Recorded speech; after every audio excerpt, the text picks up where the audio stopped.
In this video for faculty presenters, I'm going to show you how to get the bonus flex credit that you qualify for.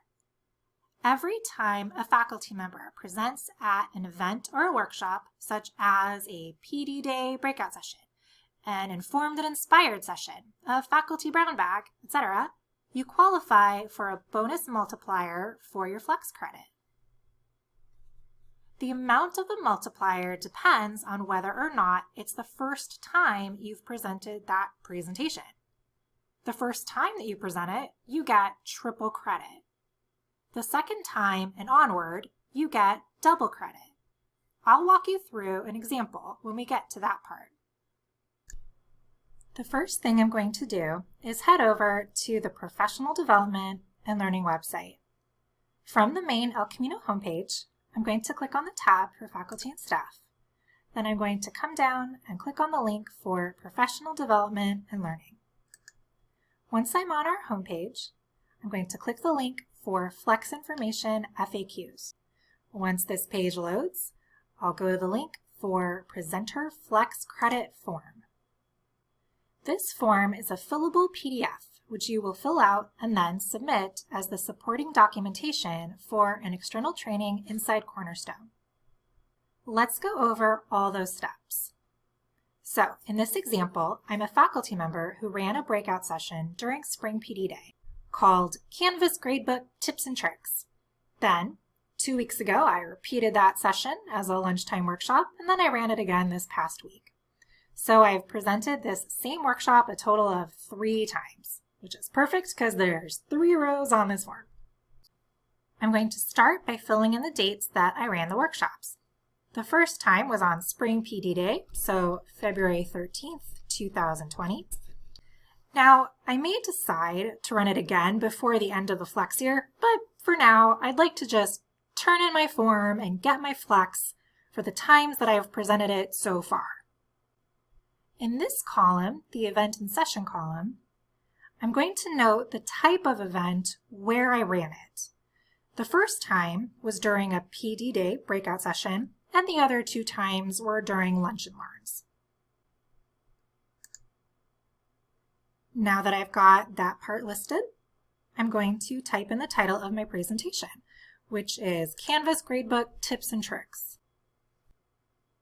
Now, I tried to italicize and bold the names of the events, but it won't let me here in a PDF. So I am just going to add some dashes to help differentiate the name of the event and the session that I did.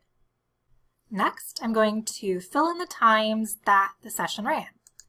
First time was in the afternoon from 1 to 2, and the other times were earlier in the morning. The first 2 times that I presented it, my presentation was an hour long, but I had to do a condensed version during that second lunch and learn due to another meeting we all had to go to. So that one was only 45 minutes long. So when I fill in the column for the amount of flex hours I'm asking for, the first 2 times, it's 1 hour, and that second time, it's 3/4 of an hour. Now comes the fun part. In the next column for the multiplier value, I put in which multiplier I get. As a reminder, the first time you present something, you get a triple bonus. So the flex multiplier value for this first row, because it's the first time I presented it, is a 3. The multiplier values for the other times after this are 2.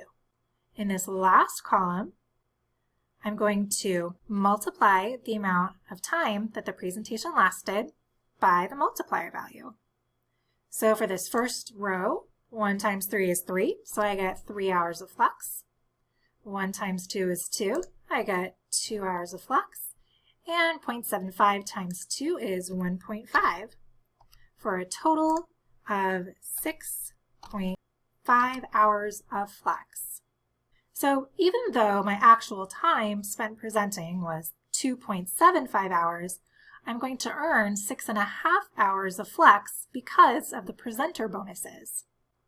The acknowledgments portion at the bottom of this form is saying that I acknowledge that the events I'm noting above did occur and that they weren't canceled.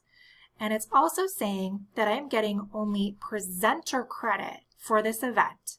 In other words, I didn't mark myself as an attendee for my own session inside Cornerstone because that would give me attendee flex credit as well as this presenter flex credit, which would be double dipping.